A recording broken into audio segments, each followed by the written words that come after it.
Pemirsa, sejumlah wilayah di tanah air secara serentak menggelar pemilu ulang pilkada usai mendapat hasil keputusan MK. Pemilu disambut antusias warga seperti yang dilakukan di Kabupaten Serang dan Kabupaten Gorontalo Utara.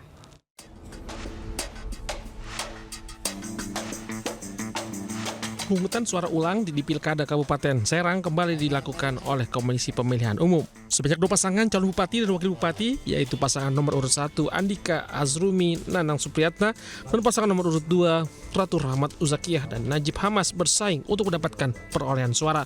Sejumlah warga mengaku antusias dalam gelaran pemilu ulang demi mendapatkan pemimpin terbaik yang akan memimpin wilayahnya.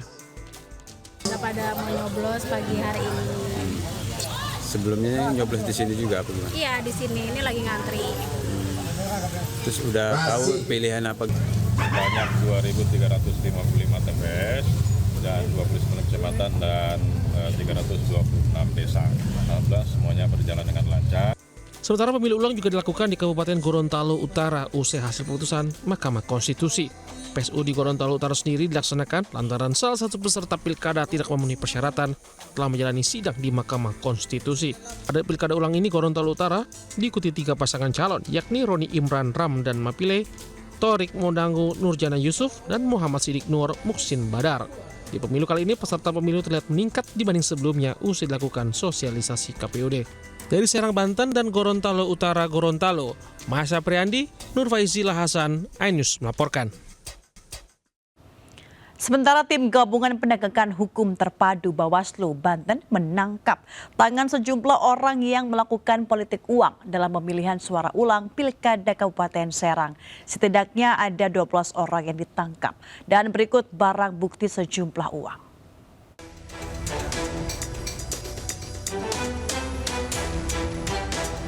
Sejumlah orang membagikan uang menjelang pemilihan suara ulang Pilkada Kabupaten Serang, terekam video amatir. 2 terduga pelaku ditangkap saat beraksi di Jalan Baru Bendung Pamarayan, Kecamatan Cikesal, Serang, Banten. Berdasarkan informasi, keduanya diketahui merupakan bagian dari tim pemenangan Paslon 01. Modus yang mereka gunakan yakni dengan meminta kartu keluarga dari calon pemilih untuk dicatat ke dalam daftar nominatif.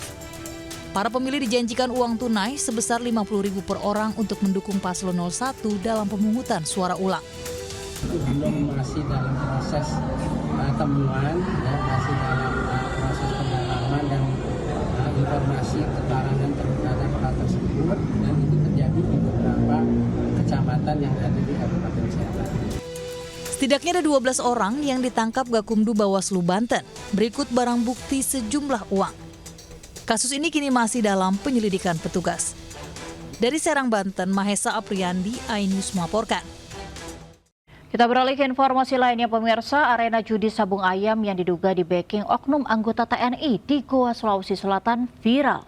Aparat kepolisian dan TNI yang mengetahui adanya arena judi sabung ayam langsung melakukan penggerebekan di lokasi dan membongkar tenda untuk bermain judi.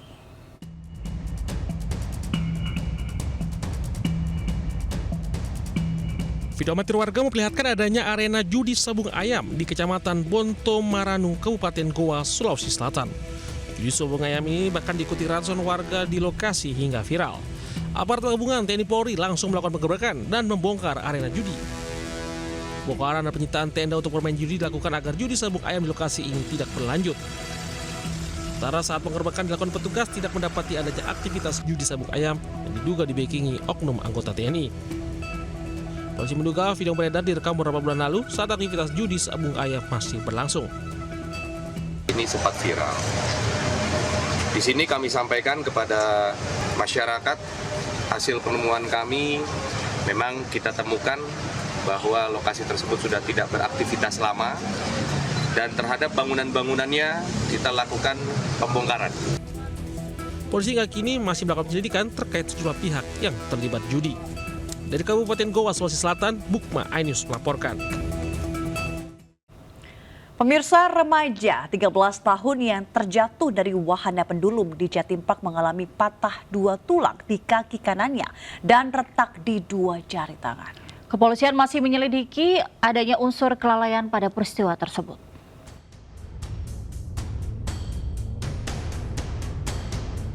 Ravandias Putra Atmadi, remaja 13 tahun, mengalami patah 2 tulang paha kanan akibat jatuh dari wahana bermain pendulum di Jatim Park 1, Kota Batu, Jawa Timur.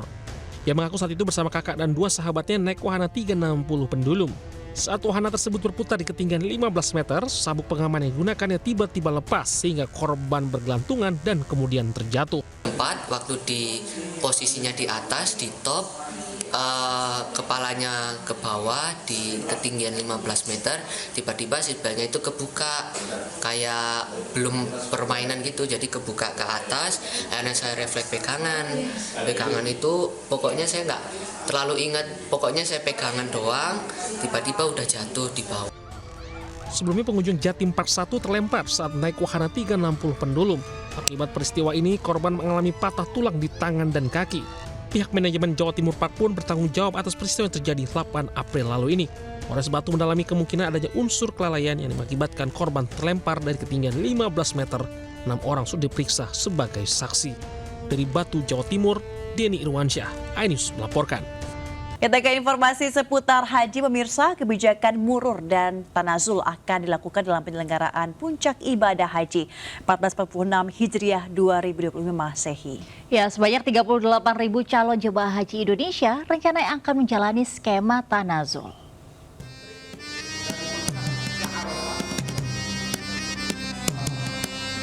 Kementerian Agama Republik Indonesia akan menerapkan kebijakan murur dan tanazul pada penyelenggaraan ibadah haji 1446 Hijriah atau 225 Masehi. Langkah ini dilakukan sebagai cara mengatasi kepadatan jemaah saat puncak haji di Mina dan Musdalifah. Diketahui, murur merupakan skema ketika jemaah melintas di Musdalifah tanpa turun dari kendaraan dan langsung menuju Mina setelah wukuf di Arafah tanpa bermalam. Sementara tamazul adalah sistem yang memungkinkan sebagian jemaah untuk tidak menginap di tenda Mina, melainkan menginap di hotel yang telah disiapkan dekat dengan lokasi melempar jumroh atau jamarot. Jadi tanazul itu nanti ada jamaah, ada sekitar kemarin kalau nggak salah 38.000 ya. 38.000 yang ditargetkan nanti jamaahnya itu tidak menginap di tenda, Pak. Mabit tetap di Mina, tapi mereka menginap di hotel. Kebijakan murur dan tanazul telah melalui proses kajian di mana hal ini juga mendapat dukungan dari pemerintah Arab Saudi dan disetujui oleh ormas-ormas Islam besar di Indonesia. Dari Jakarta, Gigih Irfan, iNews melaporkan.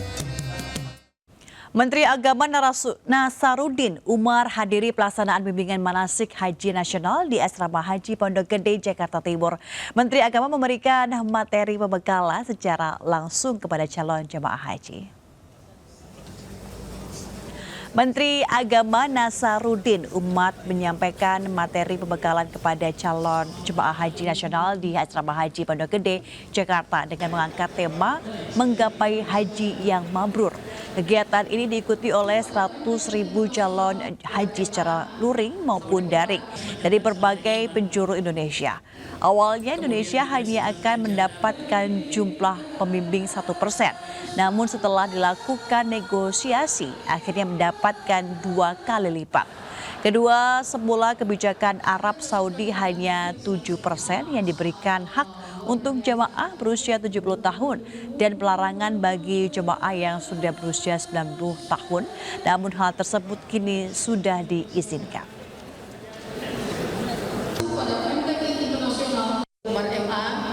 Assalamualaikum Pak.